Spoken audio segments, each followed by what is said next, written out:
Naglabas ng reaksyon ang ina ni Andrea Brillantes na si Belle Brillantes kaugnay ng mga akusasyong ipinupukol sa kanyang anak. Ipinagtanggol din ni Belle si Andrea sa isang kritiko na kinwestiyon ang ginawang pagpapalaki ng ina sa anak na aktres. Tila unbothered queen, ang peg ni Belle na sa kabila ng matitinding paratang sa anak ay patuloy sa pagtitrain bilang isang freedive athlete. Malaman ang kanyang IG post noong December 2, 2023. Caption ni Belle, "So much hatred in the net these days, we turned into bunch of savages, spread all that hate and lies. This negativity will not break my spirit. I am thankful for being alive, my kids and my mom being healthy. I'm surrounded by people with so much love and compassion. Hate is baggage. Life is too short to be angry all the time.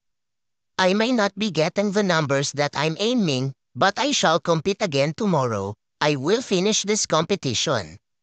Patutsada pa niya sa mga pang-iintriga, "Bahala kayo dyan lahat magkagulo." Klarong reaksyon nito ng ina sa matinding bashang na natatanggap ng anak kaugnay ng hiwalayang Catherine at Daniel. Sa comment section, may isang netizen na tinanong si Belle kung anong klaseng pagpapalaki ang ginawa niya sa ina. Tanong ng netizen, "Papaano mo kaya pinalaki si Andrea no?" Sinagot ito ni Belle na inisa-isa ang nagawa ni Andrea para sa sarili at pamilya. Reply ng ina ng aktres, "Paano? Napagtapos niya sa school mga kapatid niya, nakapagpagawa ng bahay, may sariling negosyo.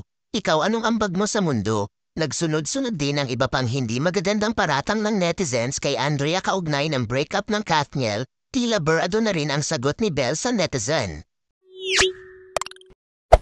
Hey there. Subscribe to my channel. And also press this bell icon.